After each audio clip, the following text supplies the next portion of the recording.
της Θίελας.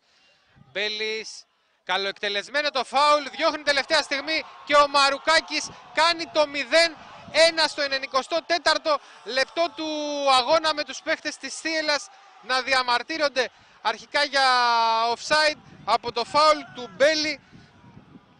Ο Ανδριόλας απέκρουσε, ο Μαρουκάκης από κοντά έκανε το 0-1, σκόραρε για 12η φορά στο φετινό πρωτάθλημα, βάζει την Καλιθέα μπροστά.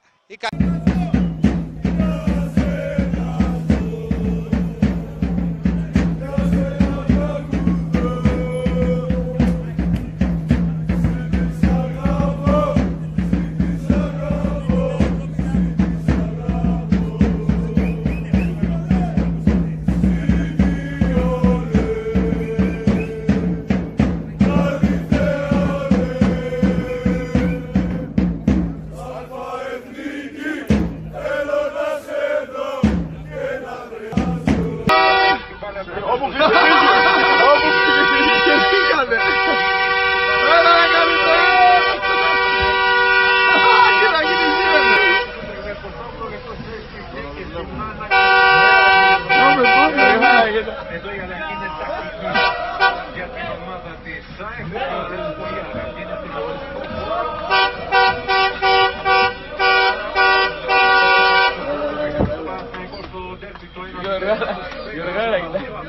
Γιωργάνας είναι. Είναι Γιωργάνας. Για σένα ζω κι ανάπνε.